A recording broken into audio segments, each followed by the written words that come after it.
এটা বন্ধ করতে হবে। আমাদের কথায় বন্ধ যদি নাও হয়, আওয়াজ যদি ইসরায়েলের জালিম শাসকদের কানে নাও ঢুকে, আল্লাহর আরশে পৌঁছবে ইনশাআল্লাহ। তাহলে সব জায়গা থেকে প্রতিবাদ হোক, বিশেষ কোনো দল নয়, গোষ্ঠী নয়, শুধু মুসলমান নয়, যারা মানুষ বলে পরিচয় দেয় তাদের প্রতিবাদ করা উচিত। এত বড় জুলুম আসমানের নিচে জমিনের উপরে যারা চুপ করে বসে থাকবে, তারা মানুষ বলে নিজেকে পরিচয় দেওয়ার অধিকার রাখে না। সম্মানিত ভাইয়েরা, আর কি করতে পারি? আর যদি আল্লাহ দুটি ডানা দিতেন, তাহলে মুখে করে ওই চোখের পানি দিয়ে বুক বাসানো শিশুর জন্য এক বোতল পানি আর দুটা খেজুর কামড় দিয়ে নিয়ে গিয়ে বলতাম, এটা তুমি একটু খাও। সে ডানা তো আমাদের গজাবে না, তাহলে কোনো না কোনো রাস্তা বের করতে হবে। এই বিপন্ন ভাই বোনদের কাছে আমরা কিছু পাঠাতে পারি কিনা। আলহামদুলিল্লাহ আমরা উদ্যোগ নিয়েছি, সবাই শরীক হবেন, কেউ বাদ যাবেন না।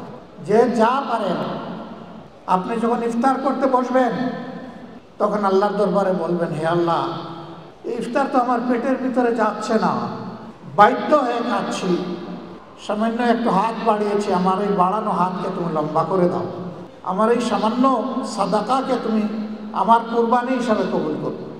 আর গাজার অভুক্ত বিপন্ন রক্তাক্ত ভাই বোনদের জন্য এর মাধ্যমে তুমি কল্যাণ দান করো।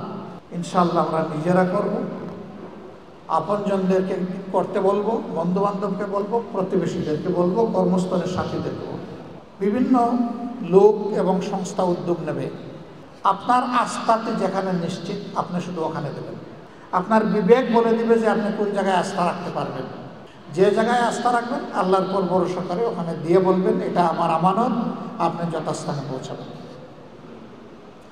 যদি উনি পৌঁছান, তাহলে আপনি সাদাকার সওয়াব পাবেন আর উনি পৌঁছানোর সওয়াব পাবেন। আর যদি এর উপরে তার হাত পড়ে, আপনার সাদাকা আল্লাহর দরবারে পৌঁছে যাবে, কিন্তু তিনি ধ্বংস হয়ে যাবেন। এই মাস হচ্ছে আল্লাহকে ভয় করার তালিম নেওয়ার মাস। এরকম উদ্যোগ যারা নিচ্ছেন তাদের প্রতি আমাদের আহ্বান থাকবে, মজলুমদের হকের উপরে মেহেরবানি করে হাত লাগানোর চেষ্টা করবেন না, তাহলে এ হাত পড়ে ছাই হয়ে যাবে। আর এরা যেই সেই মজলুম না, তাদের একমাত্র অপরাধ, তারা বলেছে জীবন যাবে কিন্তু কোরআন ছাড়বো না বুক থেকে। এরা কোরআনের সঙ্গী, এরা কোরআনের যোদ্ধা। সুতরাং এদের হক নিয়ে যদি কেউ এদিক সেদিক করে, তিনি দুনিয়ায় লাঞ্ছিত হবেন, আখিরাতে কট খাবেন, বাঁচবেন না। ভাইরা, রোজার এই সংযমের মাসে, সমবেদনা সহমর্মিতার মাসে, আসুন অগ্রাধিকারের ভিত্তিতে আমরা গাজাকে বিবেচনায় রাখি। গাজার মতো ঠিক এরকম না হলেও আরও কিছু মজলুম সারা দুনিয়া আছে। কেন? আমাদের বুকের উপরেই তো 16 লক্ষ মায়ানমারের মজলুম ভাই বোনেরা আছে। আমরা যা দিয়ে ইফতার করি, সাহারি করি, তারা তা দিয়ে ইফতার সাহারি করতে পারে না। তাদেরকে অল্পেই সন্তুষ্ট থাকতে হয়। কিন্তু এই মুহূর্তের অগ্রাধিকার হচ্ছে গাজা। কারণ এই ভাই বোনদের উপর এখন কেউ বোমা নিক্ষেপ করছে না, গুলি করে হত্যা করছে না, রক্তাক্ত করছে না, আমার যুবতী মেয়েকে বোনকে ধর্ষণ করছে না। কিন্তু ওই পশুরা তো পবিত্র জমির বুকে গাজা এই সমস্ত অপকর্ম করছে।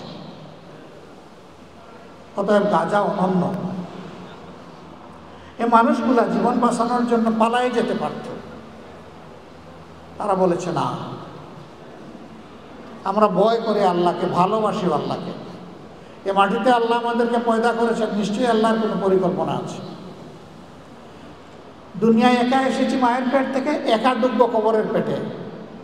সুতরাং আমাদের ভয়ের কিছু নেই, ভয় শুধু আল্লাহকে। তারা আসলে ভয়কে জয় করেই ফেলেছে। ভয়ের কাছে হেরে গেলে গাজায় তারা থাকতো না, গাজা ছেড়ে পালাতো। তাদেরকে বারবার আলটিমেটাম দেওয়া হয়েছে, পালা, তোরা পালিয়ে যা। তারা বলছে না, গাজা আমরা ছাড়ব না। এত খুশির মধ্যেও মসজিদুল আকসায় গিয়ে জুমার নামাজ আদায় করে, আলহামদুলিল্লাহ। জানে ওখানেও গুলি করে মারতে পারে, জানে ওখান থেকে দলে দলে গ্রেফতার করে জালিমদের কারাগারে হয়তো নিয়ে যাবে, কিন্তু এগুলাকে তারা পরোয়া করে না। এই জন্য একটা কথা আছে, সারা বিশ্বের মায়েরা জন্ম দেয় সন্তান, আর গাজার মায়েরা জন্ম দেয় যোদ্ধা। আল্লাহ তাআলা বাংলাদেশেও সেই আদতের গর্বিত মা আমাদেরকে দান করে, তাহলে ইনশাআল্লাহ বাংলাদেশে কোরআনের বিজয় হবে, ইনশাআল্লাহ। আর বাংলাদেশে কোরআনের বিজয় না হওয়া পর্যন্ত কোনো ধর্মের, কোনো গোষ্ঠীর মানুষের কোনো নাজাত নাই, মুক্তি নাই, পরিষ্কার।